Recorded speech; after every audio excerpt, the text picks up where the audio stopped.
Assalamualaikum warahmatullahi ta'ala wabarakatuh, and a very good afternoon. Captain of the industries, leaders of the society, community, media, and also the press, ladies and gentlemen. Firstly, I would like to take this opportunity to congratulate Astro AWANI for this, I would say, a very important initiative. And it's also related to issues which I would say is very close to my heart and also close to the heart of my management team from Serba Dinamik Holdings. And of course, ladies and gentlemen, thank you very much for your presence here, because without you here today, this particular session will be meaningless. We were given a task to basically talk on the topics which is touching on a quest of sustainable energy future. And how do we relate this to this entire caucus? This caucus is talking about smart living and innovative related topics. So sustainability, future growth, is very much related to alternative energy options, which the entire world is looking at as an alternative. So Serba Dinamik as a company engaged itself in this initiative, and people is questioning, what is it so relevant to Serba Dinamik? So if you look from the screen, our core business model is basically circled within what we call it as the operation and maintenance capability. And as the operation and maintenance, at what our chairperson has initially given an introduction, we started off doing a lot of maintenance, repair, overhaul.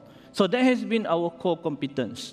And later on, we emerge or we position the company as a EPCC, or what we call it as engineering, procurement, construction, and commissioning capabilities. So of course, if you look from the slides, you will see other products and services, which actually are services and capability of our group, which look and focus at training and education and IT solutions. So based on this background, we are trying to basically share with you our journey and a quest towards a sustainability energy future. What does it mean to Serba Dinamik, and why is it important for us to share this particular journey with every one of you? So if we look from the data that has been shown on the screen over to you, it basically tries to explain what is renewable energy, which I strongly believe the audience is very well aware of it. But we just want to highlight that when we talk about renewable energy, we are looking at efficiency generation or electricity generation with efficiency incorporated into the entire value chain. This is basically known, for example, like we heard about hydro power plant is generating electricity. We talk about solar as options to produce energy. So it is basically electricity generation. So this is related to energy. On top of that, we are talking about transportation.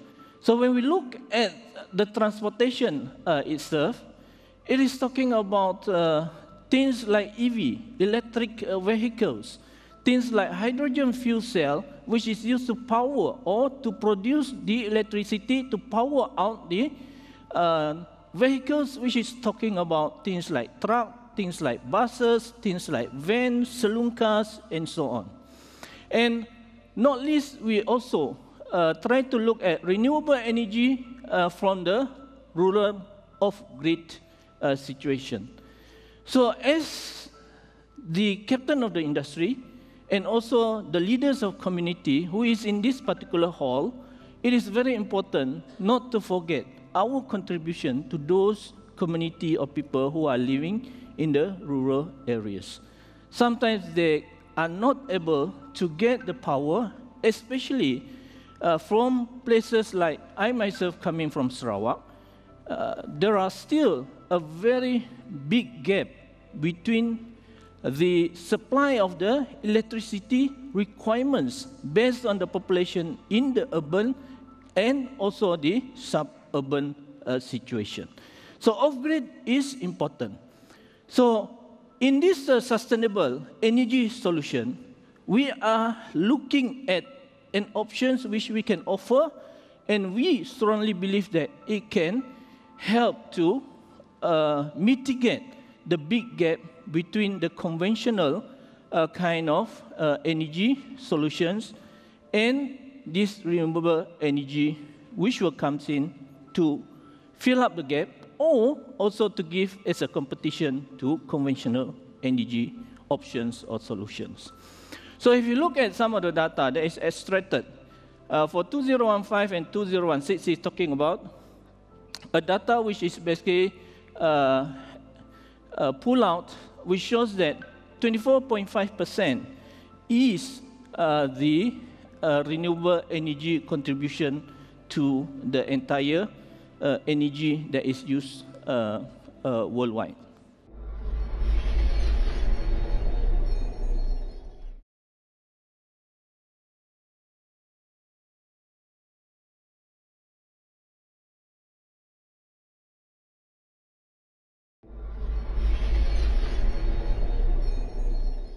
We also would like to raise up one very important information before we actually go into the details of an important event, what we call it as the Kyoto Protocol.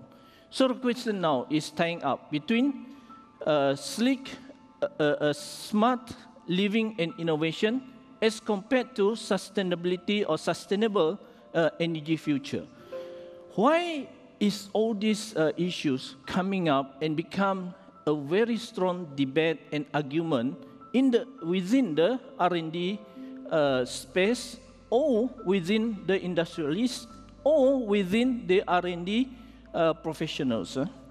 So Kyoto Protocol, as every one of you are aware of it, is a commitment which is being signed up by majority of all developed countries to help to basically help to overcome the emissions of carbon into the world. Because global warming is real.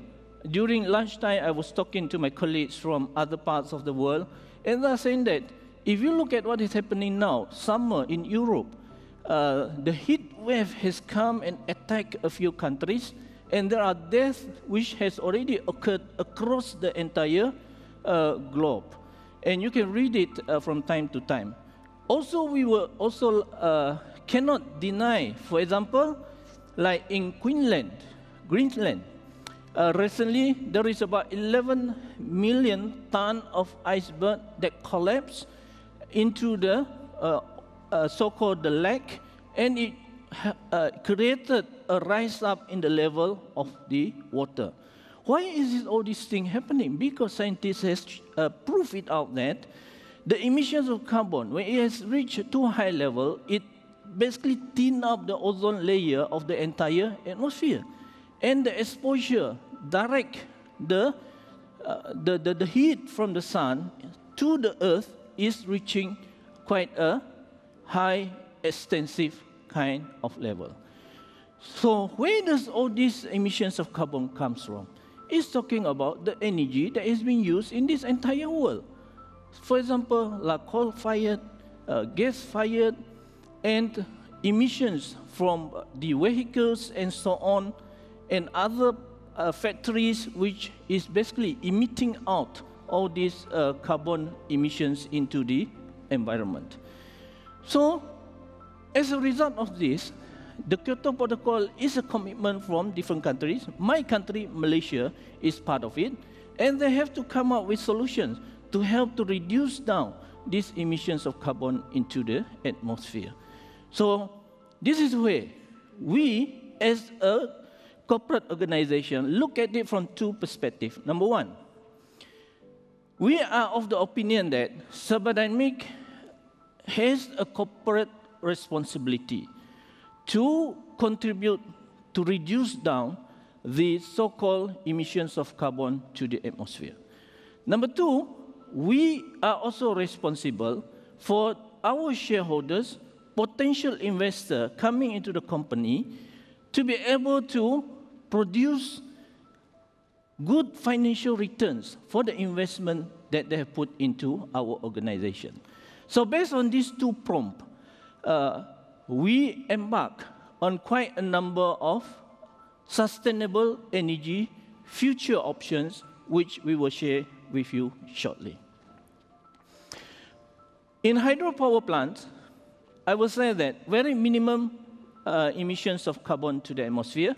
At the moment, we have managed to garner up or invested or be part of a 130 megawatt hydropower plant in different locations in Malaysia and also outside of Malaysia. The diagrams or the photos that you have seen is basically the equipments manufactured in Germany and is being transported and so-called send it to the different locations of our projects, which is under the hydro power plant technology. The one that you have seen just now is a 30 megawatt in Kota Marudu. This second diagram that you are looking is a 60 megawatt, 3 different locations in the states of Perak in Malaysia. We also have embarked recently and put in a contract agreement for a 30 megawatt hydropower plant also in our neighboring country in Laos. And from all those total of our commitment, at the moment, we have managed to total up to 130 megawatt. And the journey continues. Besides that, we are also looking at other alternative options of going green. So if you look at the slides that is being presented to you in front, we are looking at what we call it as a smart kind of approach, where we are looking at wastewater byproducts from palm oil extraction process. So in a short form, which I believe a lot of you understood, the existence of pomade. And this pomade will produce what they call it as the methane, and this methane gas is useful to be used as a feedstock or fuel to power out quite a number of power generation equipment designed by different designer or manufacturer globally. So as a company, we use capstone microturbine technology, which is a green technology approved by the regulator of United States of America. But it is equipment that is green in technology. It has the ability to emit or reduce down the emissions of carbon. But we need what we call it as a source where we can process this so-called biomass into a gas form so that it can become a feedstock to power up the so-called the equipments which we are representing. So as a result of it, we are acquiring what we call it as the technology which can convert this particular waste into at least to a content of methane and use it as a source to power out the so-called turbine, which is basically designed specifically with a clean approach. So this is another initiative which we are embarking on at the moment. So if you look at the entire process as what it is shown in front there, you can see that the waste that has been collected from the palm mill, from the refineries, entered into the pond, and there will be some process of digestion that is undergone, or is going through, and later on it produces the gas, and the gas will run the so-called the equipments, and equipment produce the electricity. And if it is a cogeneration kind of things that we want to incorporate in, it can be done accordingly. So this is another areas which we are contributing to what we call it as a sustainable source of energy in future. Also, the last thing which I would like to share is talking about the hydrogen zero emission mobility. We have, as an organization, signed up 4 cornered collaborations. Number one, with the so-called the government of the Sumatra, which will be going to be hosting the Asian Games in 2018. We also have the collaborations together with a company based in UK, which they have a technical collaboration with the Imperial College of London, UK, and of course, also getting the so-called endorsement from the government of United Kingdom.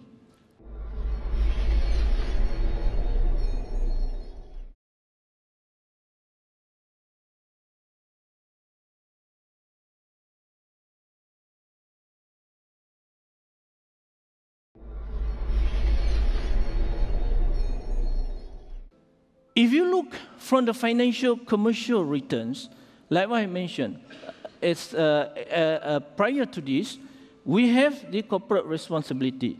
But of course, a corporate responsibility has to couple up with a return of investment. And you can see that a lot of all this renewable tariff rate is much higher if you compare to the conventional source of energy. For example, the petrol or the fuel or the coal type of energy sources. Renewable energy tariff is definitely much higher as compared to the conventional technology. So this, in fact, is a motivation for everybody to look at as an options and try to make this as a popular options, because the more you use, the more you will be contributing to save the next generation to come. Yeah? When people talk about this and sign up Kyoto Protocol way back about more than 20 years ago, people is very skeptical. People doesn't believe what the scientist is saying and so on. Until today, one of the biggest country and powerful country in the world also doesn't believe. He is not signing up to the Kyoto Protocol. So meaning to say that there need to be a stronger initiative so that people believe in these efforts. And what you have seen, what is going on across the entire world with the global warming effect and so on, is something that you cannot deny. I always argue and debate with my colleagues, my friends, and so on. I say that when I was staying in one location, somewhere in Shah Alam, never in my life I've seen tree with the leaf drops. Before it drops, it changes color in a tropical country like Malaysia. But it is happening now. Never in my life, when I was a childhood, I experienced rain across the entire tenure of 1 year or the period of 1 year. We know that the monsoon season is somewhere around November, December, January. That's it, that 3 months. But now, it's as if that the monsoon season is across the entire whole year, from January until December, because it's raining. And from the other part of the world, you can see that winter is also changing from months and years and so on, and it's quite unstable pattern if you really look into what is going on. Does this not prove to you that the world is really undergoing a severe changes? We have not even debated. I have not extracted out some of the research of professors and scientists, which I don't think I want to channel it out in this particular forum, because it's really quite controversial, and it will trigger a lot of unbelievable kind of excitement. Yeah? But I would just like to put that as a separate discussion, private discussion.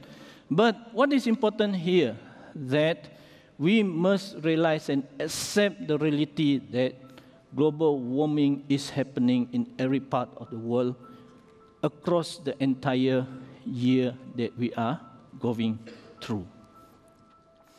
So this initiative, that is one of our corporate responsibility, is to introduce another source of energy to the Southeast Asia country, that there are other options besides what you have always heard about.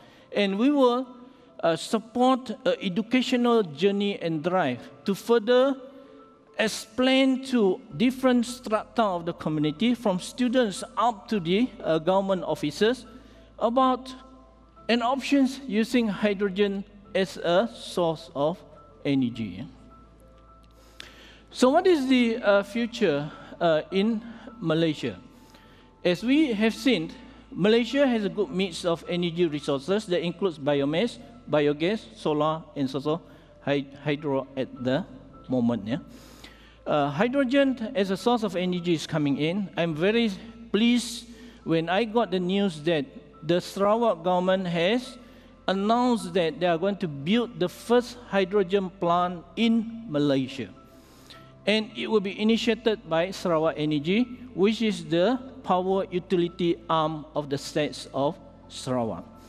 There are a lot of debates and reasons behind it, how it is justified to be feasible, which I don't have the time, because the screen shows in front of me is only 4 minutes left. But it will be very interesting if we have the time, you would like to discuss out of this particular forum. I will always open and discuss how it can turn this hydrogen technology as a source of energy, which can give commercial returns, financial returns to you, and it is also helping the entire world to reduce down the emissions of carbon to the atmosphere. This is some of the data of the achievement using all these sustainable alternative energy options. This will be the figure of some of the data which is collected and also be made known to the public. And moving forward for the country, this is what I mentioned, we need the participation of the entire change of the community. Number one will be the civil servants by implementations of policy.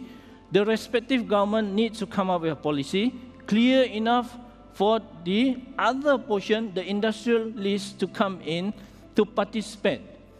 So that is where industrialists realizing the policies that has been created, and the general community whereby someone in the country needs to be an evangelist talking about renewables. So it's the same thing which I would like to share, that we have initiated this way back more than 10 years ago, but it come to a stop because the policies are not there. And then the other part of the community, the corporate world or the corporate institutions is not coming in to really support to make so-called this initiative happen and make it a success. So these are some of the photos of some of the things that we are collaborating with other technology provider. And we as a company, EPCC Engineering, Procurement, Construction and Commissioning company, execute all this project wholeheartedly with two things in our mind. It is a corporate responsibility. Secondly, it gives us the return of the investment financially to grow these particular options of sustainability, future energy.